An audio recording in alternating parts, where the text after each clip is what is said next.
ओ जान दो अपनी साइड देख के जान दो आओ आओ आओ ठाओ ओ। दोस्तों आपको वेलकम कहता हूँ आई फैक्शनर के लर्निंग वीडियो ट्यूटोरियल्स में।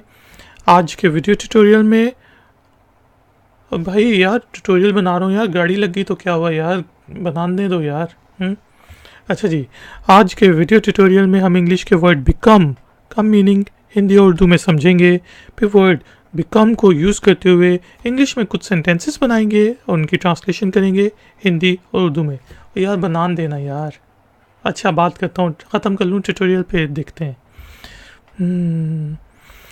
तो बिकम के स्पेलिंग होते हैं जी BECOME। बिकम, बिकम का मतलब होता है बनना, होना। जिस तरह हम कह सकते हैं what has become of you, यार तूने क्या अपनी हालत बना ली है, हम पूछते हैं ना, तो इंग्लिश में हम कहेंगे what has become of you, ये तुमने अपने आप को क्या बना लिया है। तो दोस्तों थैंक यू वेरी मच कि आपने मुझे इस ट्यूटोरियल के लिए ज्वाइन किया। वीडियो को लाइक ज़रूर करें, शेयर ज़रूर करें, और मैं देखता हूँ क्या हो गया जी। मिलेंगे एक और नए ट्यूटोरियल में। Until then take care, keep learning, keep enjoying, good day. यार जानने देते ना यार, मैं मेरी क्यों सुन रहे थे, आप देख लेते यार।